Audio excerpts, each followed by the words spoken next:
ये सवाल, इसका जवाब मुझे लगता है सबसे बेहतर जवाब आप दे सकते हैं। इनका सबसे बड़ा पॉलिटिकल चैलेंज क्या है, और क्या ये वाकई इतना नजदीक है टीएमसी को पछाड़ने के या पकड़ने के जितना लग रहा है अभी, इतना ये बता रहे हैं? जनमानस के हिसाब से तो है। समस्या वहाँ पे ये है कि कोई वैसा लीडर नहीं जो कि ममता बनर्जी के इफेक्ट को उस रूप में काउंटर कर सके। होता क्या है कि जैसे मान लीजिए ये लोग जब जाते हैं दिल्ली से, बीजेपी के बड़े नेता प्राइम मिनिस्टर मोदी हों, गृह मंत्री अमित शाह हों, प्रभारी के तौर पे ये जा रहे हों, ये जाकर सब कुछ करके आते हैं, बता के आते हैं, फिर जब ये लोग लौट के आते हैं तो वहाँ ग्राउंड पे उसको उस मोमेंटम को जैसे आगे बढ़ाना चाहिए वो मिसिंग है। दूसरी चीज़ जैसे इंचार्ज हैं, ये बताएंगे क्योंकि होता है सॉरी कंप्लीट ये लाएंगे कहाँ से, मटेरियल तो वही है ना, तो उसी मटेरियल में से आपको इस्तेमाल करना है। दूसरी बड़ी समस्या ये रही, जैसे मान लीजिए शुभेंदु अधिकारी को जिस उम्मीद से लेके आ गया था, अभी तक दिख नहीं रहा है ऐसा कि उसको परफॉर्म कर सकें। जो मौजूदा प्रदेश अध्यक्ष हैं, पता नहीं ये बता पाएंगे कि नहीं बता पाएंगे, लेकिन मेरा ऐसा मानना है और कुछ हद तक सूचना भी है बंगाल से कि वो इनको परेशानी ज़्यादा देते हैं, आराम कम देते हैं। इनको हर चीज़ गाइड करना पड़ेगा। तो अगर इस तरह के स्टेट लीडरशिप के भरोसे देखिए ऐसा है कि देवेंद्र जी एक विश्लेषक की तरह वहाँ की स्थितियों को देख रहे हैं। मैं आपको जमीन की हकीकत बताता हूँ। ममता बनर्जी को नंदीग्राम से चुनाव किसने हराया? शुभेंदु अधिकारी किसके नेता थे? टीएमसी के, बीजेपी के।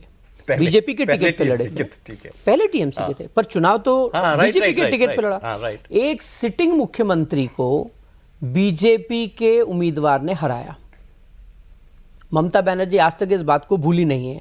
दूसरा, ये जो 40% वोट शेयर आ रहा है वो हमारी पश्चिम बंगाल की जो इकाई है उसकी मेहनत का परिणाम है, वहाँ की लीडरशिप का परिणाम है। देखिए, ममता बनर्जी भी जब सत्ता में आई तो बुद्धदेव भट्टाचार्य का कद बहुत बड़ा था। किसी ने ऐसा नहीं सोचा था कि ममता बनर्जी मुख्यमंत्री बन सकती हैं, और अब लोगों को ऐसा लगता है कि उनको मुख्यमंत्री नहीं बनना चाहिए था।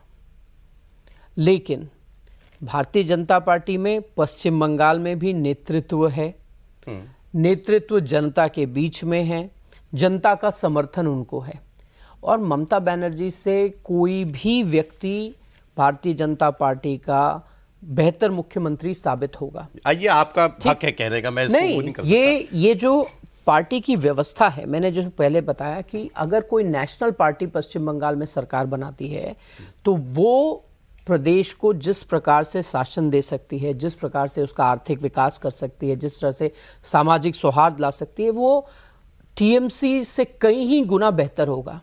और आज ममता बनर्जी की विफलताओं की सूची इतनी लंबी है कि लोग उनसे उकता चुके हैं। वैसे एक बात आप हमने इस चर्चा में मिस की, जब ये कह रहे हैं कि हमको 40% वोट मिलता है, तो बंगाल में कहा यह जाता है कि ममता बनर्जी तो शुरू 30% से करती हैं। 30% मुस्लिम वोट है इंडोर, उसके बाद इनका 40% वोट लाना ये कमेंडेबल है। वैसे देखिए, जब अमित जी बात कर रहे थे मैं सोच रहा था, उन दिनों में पत्रकारिता में था और 2-3 महीने मैंने बिताया था शिंगूर का जो मामला चल रहा था वहाँ पे।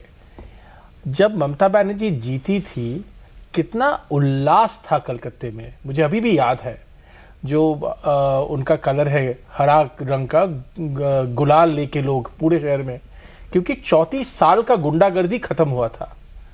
और ममता बनर्जी को मेरे पिताजी भी, मैं तो बहुत छोटा था, मेरे पिताजी जानते हैं, उन्होंने देखा है जैसे मारते थे सीपीएम के लोग। मैं ये वायलेंस की आप बात करें, एक महिला को, आज आप कह रहे हैं आरजी कौर में महिला को मारा है ना, ममता बनर्जी को जैसे मारते थे सीपीएम वाले, वैसे मार कोई महिला कभी खाई नहीं है राजनीति में भारत में। पर वो पार्टी ऐसे, जैसे आप अमित जी कह रहे थे कि गुंडों को उठा के बना देगी, ये एक बहुत ही आश्चर्यजनक बात है बंगालियों के लिए, कलकत्ते के बंगालियों के लिए तो डेफिनेटली, कि गुंडाराज खत्म होने वाला था। सबने सोचा था कि गुंडाराज खत्म होगा, 34 साल के बाद ये गुंडाराज खत्म होगा, पर ये आर्थिक बात पे वापस आना चाहिए हमें। प्रॉब्लम ये है, गुंडाराज खत्म नहीं हो सकता क्योंकि लोगों के पास पैसे नहीं है। ठीक है, वो क्या करेंगे, वो कैसे पैसा? डोली में मेरे पास समय बिल्कुल खत्म हो गया, लेकिन आप जो बात कह रहे हैं ये कोई भी मानता है आज बंगाल के अंदर इतना बड़ा, जैसे अगर आप जैसे कहते हैं कि आप चावल की हांडी पूरी पकी की नहीं पकी, एक चावल का दाना आपको बता देता है। अगर कलकत्ता कल बंद हो सकता है तो ये बता रहा है कि लोग चेंज चाहते हैं या लोग इससे उकता गए हैं। अब वो चेंज ममता बनर्जी खुद ले आए तो ले आए, या कोई एजेंट ऑफ चेंज बन जाए। अगर वो भारतीय जनता पार्टी हो सकती है तो ये बने। बदलाव जरूरी हो गया है।